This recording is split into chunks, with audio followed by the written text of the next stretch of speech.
Meet Russell. This sweet boy came to Walking Wild Rescue in March of 2020, along with 5 other foxes who now call Walking Wild home. He was born and lived the first part of his life on a fur farm until the owner passed away. What could have been a hopeful moment of freedom from being pelted for Russell turned into a longer nightmare when from there he was moved into a hoarding situation in someone's basement in New York. In both living conditions, Russell was forced to live in a small, dirty cage without proper care.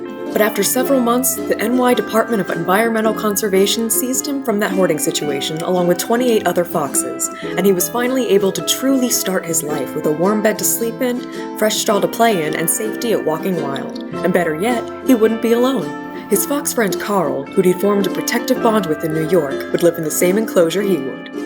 When Russell arrived at Walking Wild, he was timid and terrified, having been moved around so much in such a short amount of time, and having only known fear and hurt. It took a while to get him to trust Molly and the volunteers for food and open up to being more comfortable around some of them. I was lucky enough to be one of the volunteers he warmed up to a little bit, and while he used to hide in his bed whenever someone unknown came into the enclosure, now he would let me feed him treats and comes out when 1 or 2 familiar faces are cleaning his enclosure or socializing with him and his buddy Carl. Now that Russell feels well and safe enough to be himself, you can look into his gentle eyes and see how big and warm his heart is.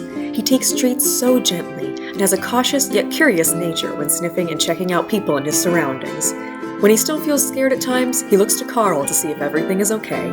We're so happy Russell has grown more comfortable with letting us see his friendly face, warm personality, and beautiful red coat, instead of seeing him worn by someone else.